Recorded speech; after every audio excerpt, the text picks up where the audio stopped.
Welcome back to the course of chemical crystallography. In the previous lecture, we learnt about the linear density, repeat distance, and then we tried to calculate the planar density of various crystallographic planes in case of simple cubic, body-centered cubic lattices, and I left it for you to work out for the face-centered cubic lattices. So today we will try to understand these three basic systems: simple cubic structure, body-centered cubic and face-centered cubic structures, and we will try to calculate their packing fractions and things like that. So in case of simple cubic lattice, as we have already indicated, there are 8 atoms located at 8 corners of a cube, and this is shown here in this particular slide. So if you look at any atom that is marked here as red, that particular atom has 6 nearest neighbors from 6 different unit cells. So the left, right, back, front, top and bottom corresponds to a coordination number of 6 for every corner atom of this simple cubic structure. Remember, you have only corner atoms in case of simple cubic structures. So when we try to calculate the atomic packing fraction or atomic packing factor, we write APF equal to volume of the unit cell divided volume of the atoms in the unit cell divided by volume of the unit cell. So now in case of simple cubic structure, this is calculated to be 0.25. How? In case of simple cubic, if you note that the corner atoms touch each other along the face edge, along the edge direction, which is A. So we can write A equal to twice R, and from that you can calculate the volume of one such atom, because every atom sitting at corner contributes 1/8. So altogether 8 corner atoms contributing 1/8 gives you 1. So number of atoms per unit cell is 1, and the volume of that atom is 4/3 pi r cube. R is half of A. So 4/3 pi r cube is the volume occupied by those atoms, and the volume occupied by the unit cell is A cube. So the result turns out to be just 0.52, which means in case of simple cubic there are lots of void space in the lattice. So when we go to the body-centered cubic lattice or body-centered cubic structure, as we write it as BCC, in this case the close packed direction is the body diagonal. So from one corner through the center atom to the other corner, the atoms are touching one another, considering them as hard spheres. So in that case, if you consider the atoms located at the center of the body, center of the unit cell, then you have 8 such atoms which are touching to this particular central atom. So that is why we write that the coordination number of a body center lattice is 8, and the body center atom has coordination number 8. So in case of body centered lattice, the atomic packing fraction turns out to be 0.68. How? Because the body diagonal is capital R, body diagonal is root 3a, which is equivalent to 4r. R is the radius of each atom. And then every unit cell contains 1/8 contribution from the corner atoms. So there are 8 such atoms at corner, so contributing to 1, and then the body center atom, which is totally inside the unit cell, so it contributes to 1, so you have total 2 atoms per unit cell. So now we try to calculate the atomic packing factor here. So this is equal to 2 times, that is 2 atoms per unit cell, the volume of the atom. So now this R, capital R, is root 3 by 4a. So the volume of one atom is 4/3 pi root 3 by 4 whole cube, and the volume of the unit cell is a cube once again.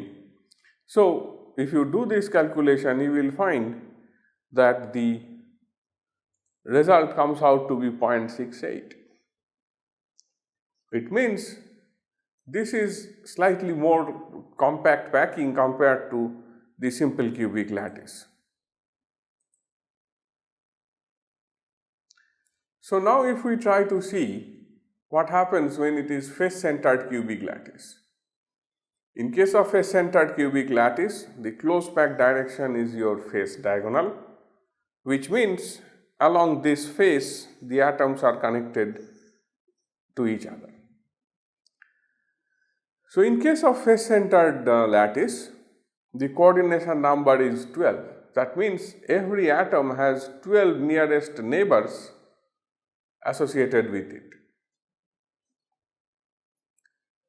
So in case of this face-centered cubic, the atomic vacuum factor for FCC turns out to be 0.74,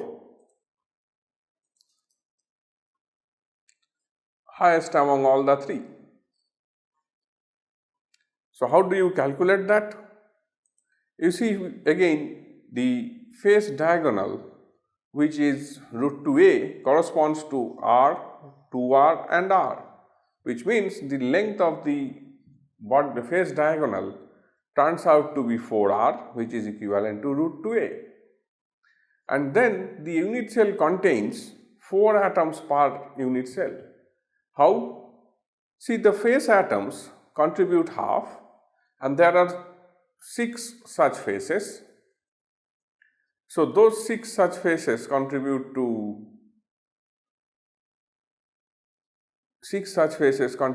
3, and 8 corner atoms contribute 1/8 each. So 8 into 1/8 gives you 1.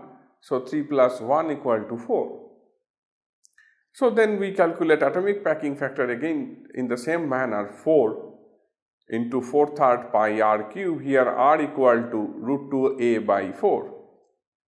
So then if you compute, this turns out to be 0.74. So this is the maximum that one can have in case of these 3 different packings.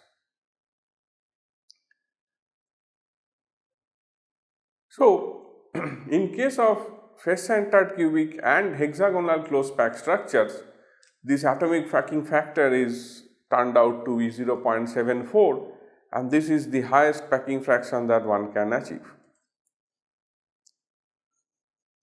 The most efficient packing for equal sized spheres. But now we need to understand the stacking in HCP, that is hexagonal closed pack, and stacking in FCC, the face-centered closed pack. If we assume that the first layer is placed like this, then there are 2 ways the second layer can be placed. So when you place the second set of atoms like that in gray, it is like AB, AB, AB packing. So the third layer can be placed on exactly on the yellow, or third layer can be placed like the red. So that means there are 2 ways one can put the third layer, and that third layer decides whether it is hexagonal closed pack or a face-centered closed packing structure. So in case of hexagonal closed packing, it is AB, AB, AB type of packing, and in case of FCC, it is ABC, ABC, ABC type of packing. So both of these structures share common features. The atoms are closely packed. Each atom has 12 nearest neighbors, so that is the coordination number 12. To see this packing, we can use a simple demonstration. This green layer indicates the lowermost level. In that, we are designating some of these points with blue dots, and we will see that they end up showing as tetrahedral interstitials. So now I am placing one layer of red dots which are alternate with respect to the blue, and it will correspond to the octahedral interstitials. So once we place the another layer of the spherical atoms, which are now represented in blue, you see that when we look at this region, here we have 3 greens, 1 blue, and then at the center we have 1 blue. So that central blue atom corresponds to the tetrahedral interstitial like this.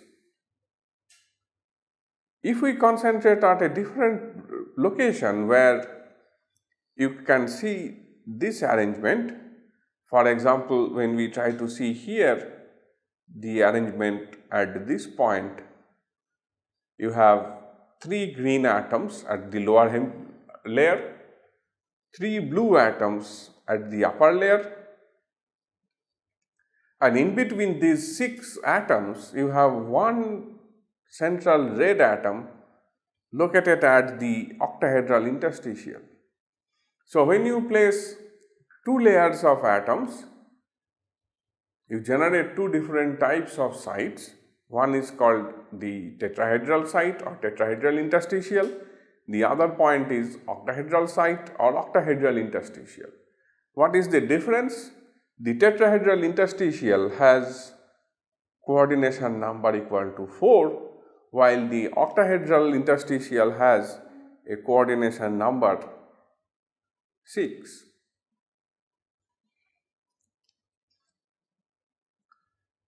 So these interstitials are also termed as holes or octahedral holes or tetrahedral holes, and we can think of generating different ceramic structures where you have a cation and anion, and in general the anions are larger in size, cations are smaller in size, and as a result the cations occupy these different interstitial sites. So when we have determined that there are different types of holes available, now we must decide which sites are occupied by a given atom and how many sites are occupied. The first point, which sites are occupied by a given atom, is decided by the radius ratio, that is the ratio of the radii of cation to anion, whereas the number of sites inside a lattice occupied by a number of atoms is decided by the stoichiometry and charges on those cations and anions. This we will see in future slides. So let us see what is the ideal radius ratio for cation and anion for octahedral site. So in case of octahedral site, the central atom, which is marked here,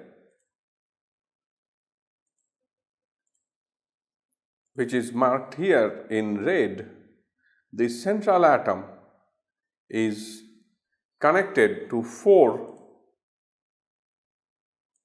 atoms on this plane.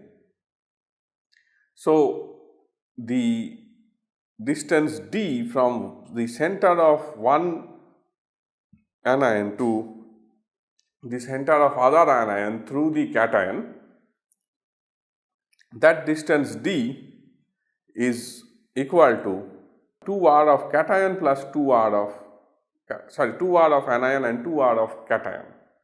So once again, this distance d can be calculated as this distance is 2r as we indicated. So the value d is 2r anion square plus 2r anion square and square root of that.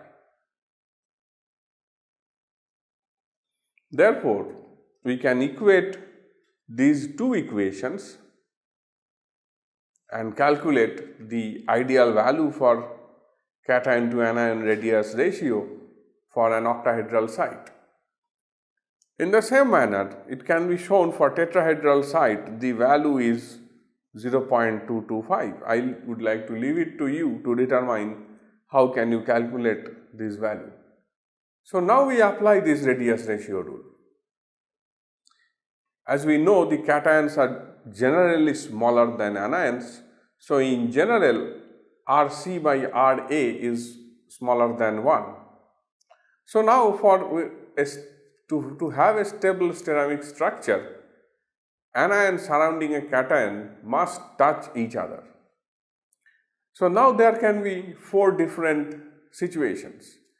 In the situation 1, where the cation is touching all the 4 anions, but the cation is large enough to drive these anions away and generating a gap between the anions. So this is one of the stable conditions where the structure is stabilized. Here is the cation is slightly larger than ideal radius ratio value of that particular crystal packing. If the cation is perfectly fitting inside the interstitial site, that means the cation and anions are touching along the diagonal. Anions are also touching each other in all the 4 edges. So this is the ideal situation of ideal ratio of cation to anion, and this is the most stable structure. But once the cation is too small, it is not touching any of the anions, and the anions can only touch each other.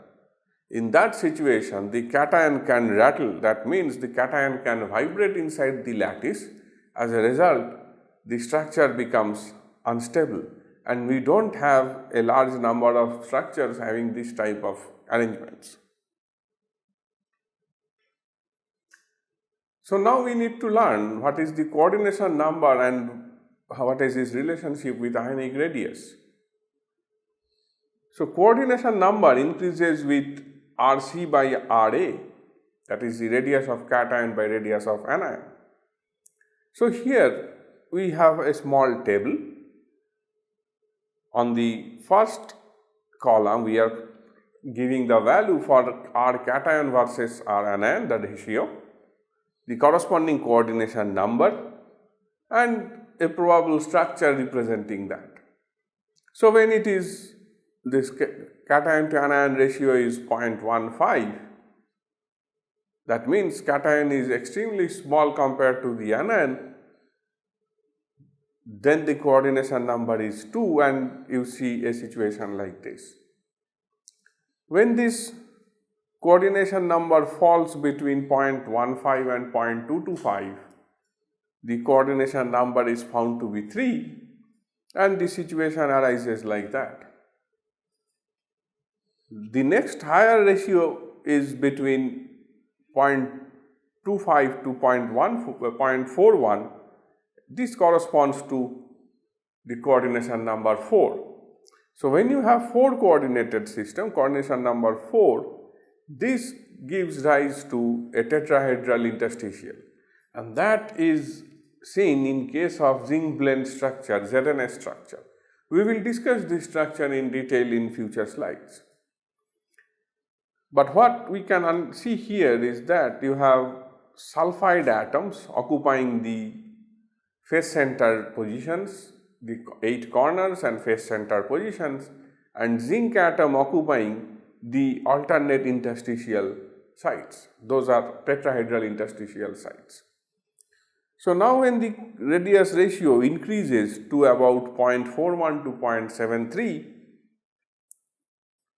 the coordination number 6 is achieved, and it represents the octahedral arrangement, and that is seen in the most common crystal structure of sodium chloride. Sodium chloride structure, as you know, is interpenetrating face centered lattice. We will see it through an animation as well in future slides. When the radius ratio is close to 1, then the coordination number increases to 8, which means you get a structure like cesium chloride structure, where you have a simple cubic lattice of cesium simple cubic lattice of chloride and a cesium atom sitting in the middle. So this is another example of a simple cubic lattice which is actually interpenetrating simple cubic lattice. So now let us see how one can calculate the radius ratio, cation to anion ratio for a coordination number 3. So here we have three anions, the blue ones are the anions and we have a red cation at the center. So now if we construct a triangle ABC which is equilateral triangle, in that we have the angle PAO as alpha.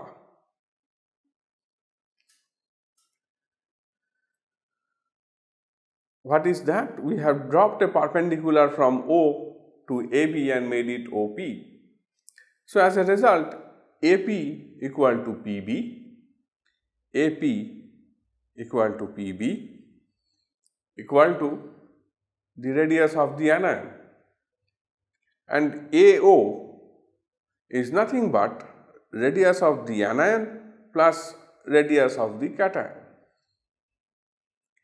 So now if we do AP by AO, which is cos alpha, and alpha is 30 degree because this is an equilateral triangle and the line AO bisects this BAC angle. So an angle of 60 degree is bisected, that means it is 30 degree. So what we can do is AP by AO equal to AP is RA, AO is RA plus RC, which is again equal to cos 30 degree, which means root 3 by 2. So then if we simplify this, we can then calculate the ideal radius ratio for a coordination number 3. This concept can be utilized when you try to calculate the ideal radius ratio for the tetrahedral interstitial. When you have a tetrahedral interstitial filled with a cation and you have 4 anions forming a tetrahedra, you would need to utilize this type of simple geometrical method to find out the corresponding radius ratio for the cation and anion in case of tetrahedral structures. So now when we try to understand the tetrahedral and octahedral sites for face-centered cubic lattice, here in this figure, the figure above has a face-centered lattice where you have black dots at 8 corners and 6 faces representing the face-centered cubic lattice. So in that, in the middle, we have identified one point which is the octahedral hole or octahedral site. That octahedral site indicates that this atom has coordination number 6, and there are 12 such octahedral sites present in these lattice, because you have 1, 2, 3, 4 all the edge centers, all the edge centers and all the edge centers. So total 12 octahedral sites along the edge centers plus the one which is at the center of the lattice. So that means you have 13 lattice sites, 13 octahedral lattice voids. Now these edge center sites are shared by 4 unit cells. As you can understand, this one is shared by this unit cell, the one which is on the next, then on the top this side, and then on the top on the right hand side.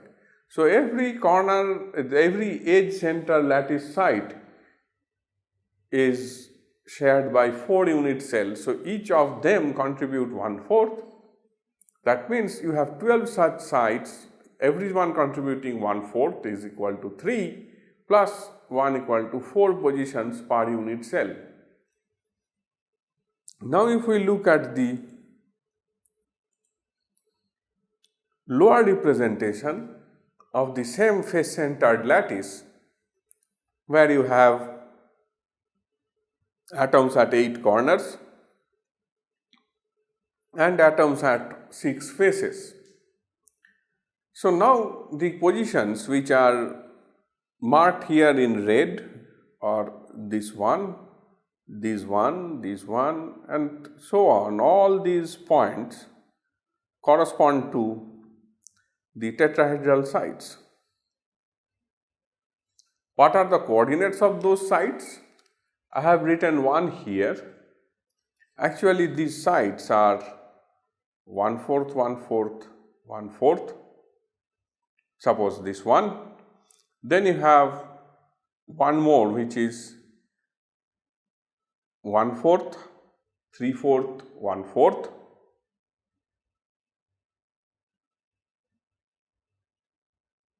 Then 1/4, 3/4, 3/4,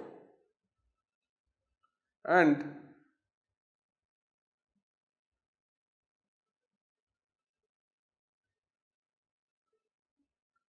1/4, 1/4, 3/4. These are those 4 lattice points in the lower region, and the upper regions are 3/4, 1/4, 1/4, 3/4, 3/4, 1/4, 3/4, 3/4, 3/4, and 3/4, 1/4, 3/4. So, inside this lattice there are 8 such locations which are tetrahedral sites, and each one of those is inside the unit cell. They are not shared by other unit cells like the like the edge center atoms in case of the octahedral sites. So, they correspond to the 8 number of cations that can be placed inside the lattice.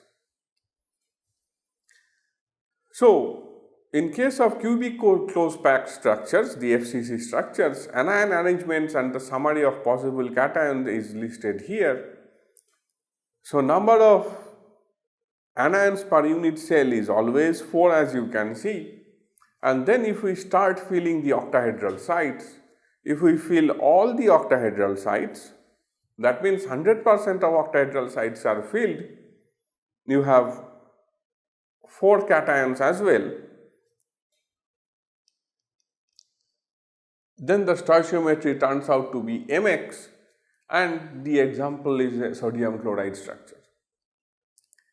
The other extreme point is when there are no octahedral site occupied, but all the tetrahedral sites occupied, we get a formula of M2X, and we see a K2O structure which is like this: a face-centered cubic lattice with a different arrangement of cation and anions, giving rise to different molecular formula or stoichiometry, and it is one of the example is K2O.